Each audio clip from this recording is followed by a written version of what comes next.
वागर्थाविव सम्पृक्तौ वागर्थप्रतिपत्तये जगतः पितरौ वन्दे पार्वती परमेश्वरौ।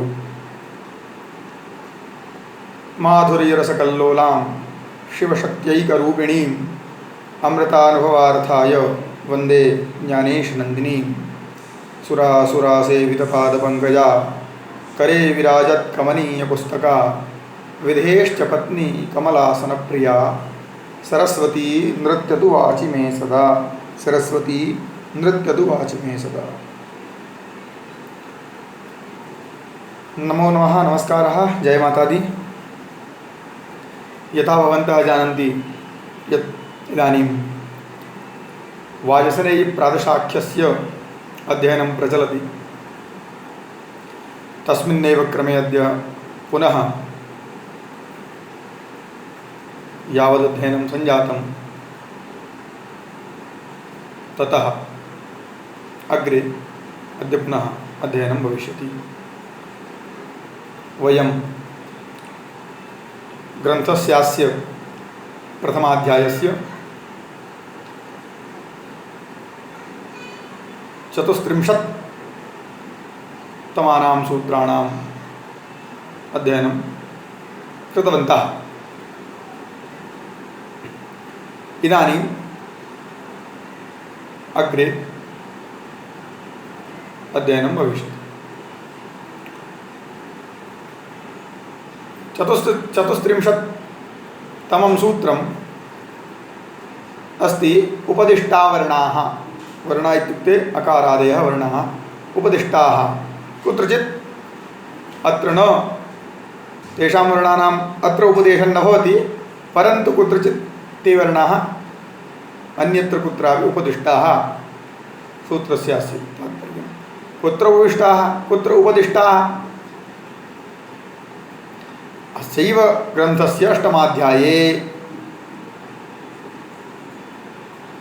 वर्णाः प्रोक्ताः।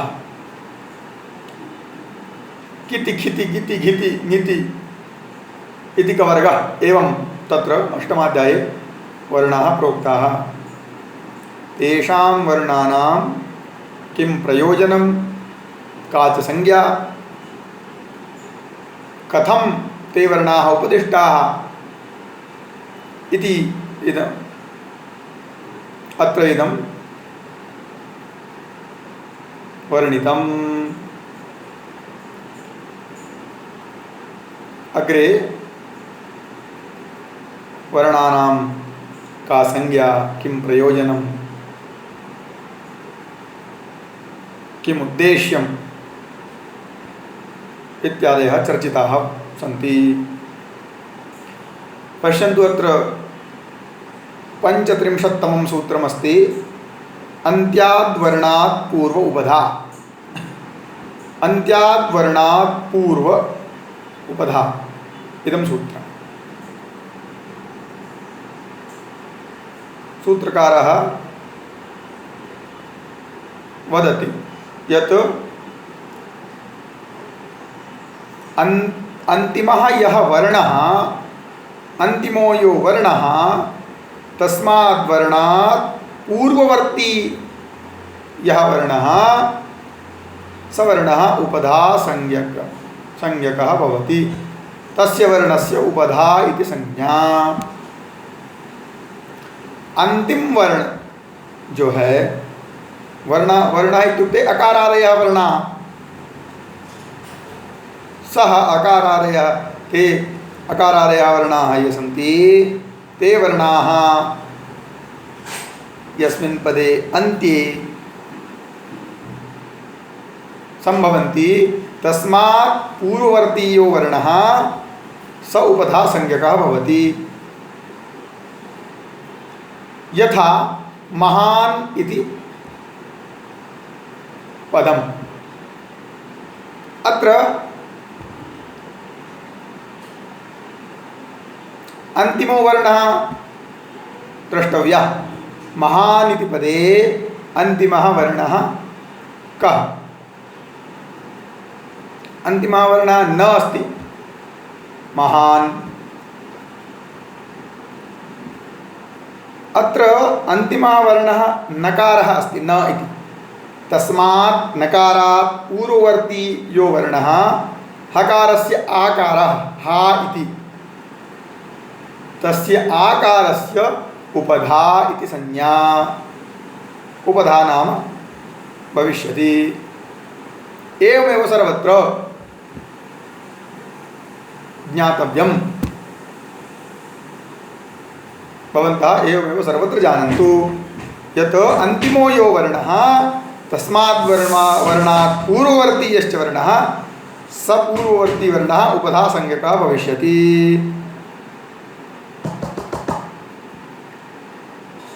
भाषायां वदामि, अंतिम वर्ण जो है, वर्ण बोलने से अकार आदि वर्ण समझें, वो अकार आदि अंतिम वर्ण जो है उस वर्ण से पूर्व, अकार आदि ही वर्ण नहीं होते, अकार आदि भी वर्ण है, ककार आदि भी वर्ण है, स्वर व्यंजन दोनों।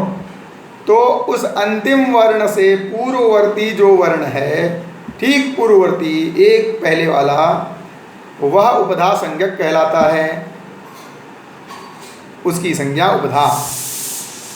अब इन संज्ञाओं का प्रकरण आगे अन्य अध्यायों में चर्चा करेंगे।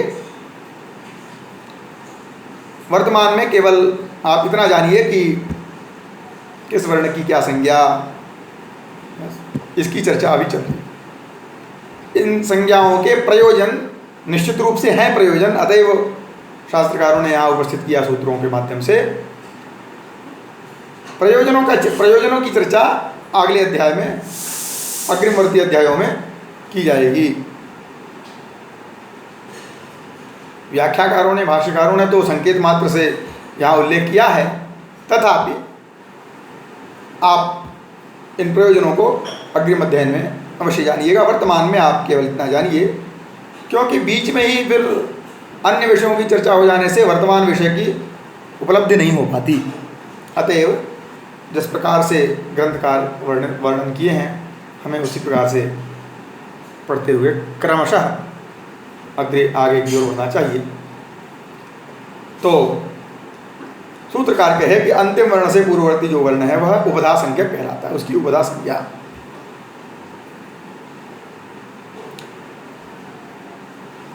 आचार्य अनंत अपने भाष्य में लिखते हैं, अन्ते भवः अन्त्यः वर्णः अन्ते भवः अन्त्यः, जो अंत में होने वाला हो उसको अंत्य कहेंगे। अंत में उपस्थित को अंत्य कहा जाता है। वर्णा इत्युक्ते अकारादयः, अकार आदि जो स्वर व्यंजन है वो सब वर्ण कहलाते हैं। अतः तस्मात् पूर्वो वर्ण उपधा संज्ञकः स्यात्, अंतिमात् वर्णात् पूर्ववर्ती वर्ण उपधा संज्ञकः स्यात्। यथा महान् इंद्रः इत्यत्र नकारात् पूर्व आकार उपधा संज्ञः, एवं वेदितव्यम्। अग्रिमं सूत्रमस्ति निर्देश इति न।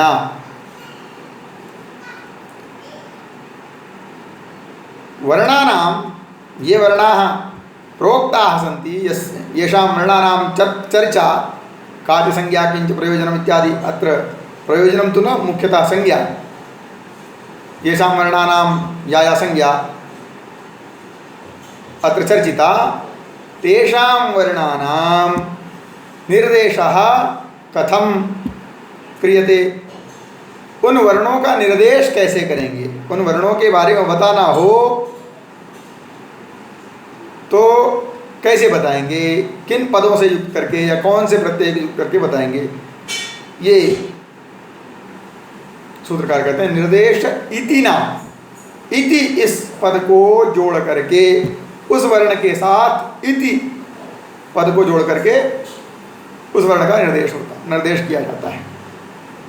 वर्णानां निर्देशः इति पदेन इति ना भवति।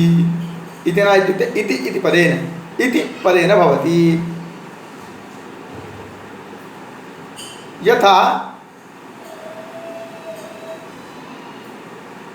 किति खिति दिति एवं अस्मिन्नेव शास्त्रे प्रोक्तम्। कवर्गार्थे किति खिति किति घिति ङिति चवर्गार्थे चिति छिति जिति झिति ङिति एवं इति तत्र योक्तव्यं योज्यम्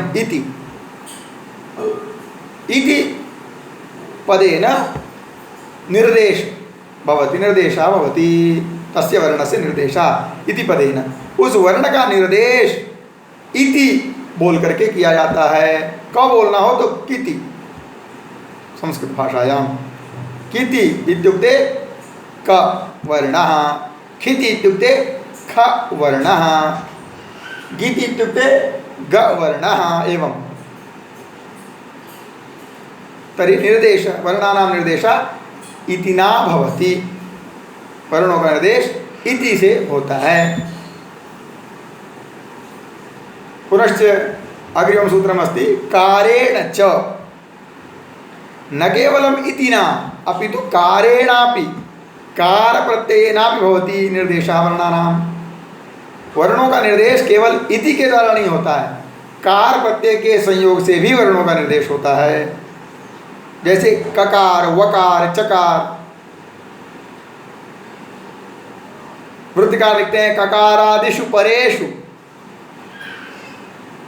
ककारादि वर्ण पर होने पर ऐसा ककारादि ऐसे शब्दों का प्रयोग विद्वानों ने किया है।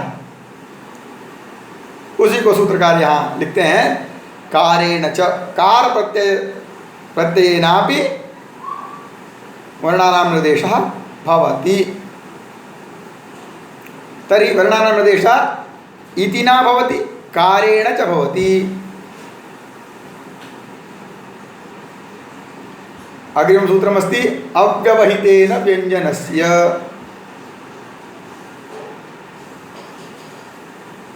कस्य व्यञ्जनस्य निर्देशः कारप्रत्ययेन इति न च भवति। किन वर्णों का किस वर्ण का निर्देश पूर्व में कहा गया वर्णों का निर्देश कार के द्वारा होता है और इति के द्वारा होता है। किस वर्ण का निर्देश कार और इति के द्वारा होता है ऐसी शंका होने पर सूत्रकार लिखते हैं अव्यवहितेन व्यञ्जनस्य अव्यवहितेन इत्युक्ते अकार व्यवहितेन इत्युक्ते स्वरयुतस्य व्यञ्जनस्य ऐसे व्यंजनों का निर्देश कार प्रत्यय के द्वारा होता है जिस व्यंजन में स्वर संयुक्त हो, अर्थात पूर्ण व्यंजन का। स्वर विहीन व्यंजन पूर्णता का द्योतक नहीं होता, आधा होता, अर्ध होता है। जिस व्यंजन में स्वर पृथक कर दिया जाए व्यंजन से उसमें हल का चिन्ह लगा देते हैं लेखन क्रम में, उसका उच्चारण अर्ध उच्चारण होता है, वैसे का नहीं। इतना तो सर्वेषां वर्णानां भवति परंतु अत्र कार शब्देन कस्य व्यंजनस्य निर्देशः भवति इत्येवं शंका। इति के द्वारा तो सभी का निर्देश होता है। कार प्रत्यय का निर्देश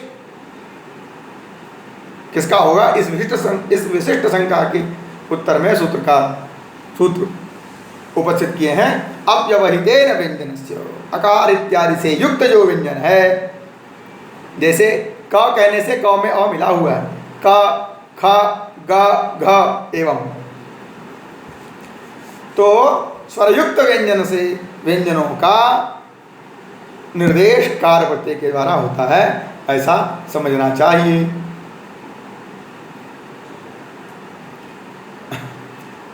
अग्रिम सूत्र है र एफेन च रः इति रकारः रकारस्य निर्देशः एफेन च एफ कारेणापि भवति। कार प्रत्ययेन तु भवत्येव रकारः एवं भवति, तत्र क्वचित् एफ कारेणापि रकारस्य निर्देशः क्रियते। रेफ इति विद्वांसः एवं कृतवन्तः ग्रन्थेषु।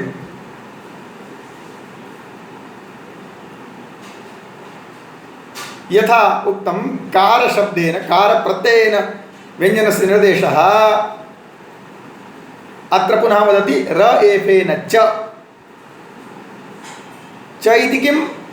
तर्हि कार प्रत्ययेन तु निर्देशः भवत्येव, पुनः तस्मिन् तेषु व्यञ्जनेषु